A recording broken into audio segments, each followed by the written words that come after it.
સુરતના અલથાણામાં મોટી દારૂ પાર્ટી ઝડપાઈ છે। જાણીતા ઉદ્યોગપતિની બર્થડે પાર્ટીમાં દારૂ ઝડપાયો હતો। ઉદ્યોગપતિ સમીર શાહની કેએસ અવતરણ હોટલમાં દારૂ પાર્ટી હતી અને મોટા ઉદ્યોગપતિ દારૂ પાર્ટીમાં સામેલ હતા। સમીર શાહના પુત્રએ પોલીસ સાથે ઝપાઝપી પણ કરી હતી। દારૂ પાર્ટીમાં દરોડા પાડનાર પોલીસ સાથે સમીર શાહના પુત્રએ મગજમારી કરી હતી। ત્યારબાદ અલથાણ પીએસઆઈએ સમીર શાહના પુત્રની ધરપકડ કરી। ધરપકડ બાદ કયા કારણોસર છોડી દેવામાં આવ્યો તે હજી સુધી સામે નથી આવ્યું। અલથાણ પોલીસે દારૂ ભરેલી બલેનો કાર અને હોટલના ડીવીઆર જપ્ત કર્યા। સાથે જ આ દારૂ પાર્ટીમાં દારૂ પહોંચાડનાર વ્યક્તિની પણ ધરપકડ કરવામાં આવી છે। હાલ સમગ્ર મામલે અલથાણ પોલીસ વધુ તપાસ હાથ ધરી રહી છે। મહત્વનું છે કે વિડીયોમાં ઉદ્યોગપતિ સમીર શાહ પોલીસને ઓળખાણ આપી ફોન પર વાત કરવાનું કહી રહ્યો છે, પરંતુ પોલીસે વાત કરવાની ના પાડી દીધી હતી। સમીર શાહના પુત્રની ધરપકડ બાદ પોલીસે તેને કેમ છોડી મૂક્યો તે એક મોટો સવાલ થયો છે। સંવાદદાતા કીર્તેશ અમારી સાથે જોડાઈ ગયા છે અને એ પહેલા અનેક સવાલો ઉદ્ભવી રહ્યા છે કે ઉદ્યોગપતિ બર્થડે પાર્ટીમાં દારૂ મંગાવી શકે કે કેમ, તેને લઈને ઘણા બધા સવાલો થઈ રહ્યા છે।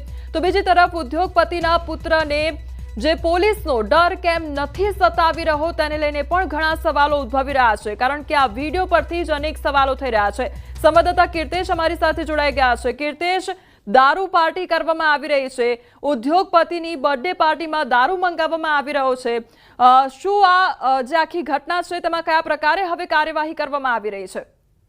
બિલકુલ, સુરતના અલથાણ વિસ્તારમાં એક ખાનગી ફાર્મ હાઉસમાં ઉદ્યોગપતિના બર્થડેની પાર્ટી હતી। જો કે ઘટનાની જાણ થતા પોલીસ પહોંચી હતી અને પોલીસને જોઈને ઉદ્યોગપતિના દીકરા અને તેમના મિત્રો પોલીસ સાથે ઝપાઝપી કરતા પણ જોવા મળ્યા હતા અને પોલીસ સાથે ઝપાઝપી દરમિયાન ત્યાં આવેલી પુરુષો અને કેટલીક મહિલાઓ છે તે ત્યાંથી નીકળી જાય છે। કહી શકાય કે સુરતના પોલીસ વિસ્તારના ઉદ્યોગપતિનો પરિવારની આ જન્મની પાર્ટી હતી અને નામી લોકો આવ્યા હતા, પણ પોલીસ આવતા જ તેમના રંગમાં ભંગ પડ્યો હતો અને તમામ લોકો ભાગી છૂટ્યા હતા। જો કે પોલીસે આ મામલે ગુનો દાખલ કરી વધુ તપાસ શરૂ કરી છે।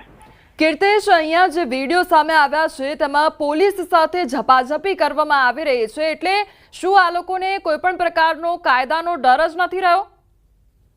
બિલકુલ, જે પ્રકારે આખા કેસમાં એક વ્યક્તિ આવ્યો હતો અને તે મધ્યસ્થી કરી રહ્યો હતો અને જે પ્રકારે જે આરોપીઓ છે તેમને બચાવવા માટેની ઓળખાણ લગાવી રહ્યો હતો, એટલે કહી શકાય કે ગાંધીના ગુજરાતમાં દારૂની રેલમછેલ છે તે આ ઘટના પરથી સાબિત થાય છે। પૈસાવાળા હોય છે તે ગાંધીના ગુજરાતમાં કહી શકાય કે દારૂ પોતાના જન્મદિવસના દિવસે પીતા હોય છે અને જે પ્રકારની આખી ઘટના સામે આવી છે તેને લઈને હાહાકાર મચી ગયો છે। જોકે વિડીયો જ્યારે સોશિયલ મીડિયામાં વાયરલ થયા છે તેને લઈને પોલીસે હવે કાર્યવાહી શરૂ કરી છે।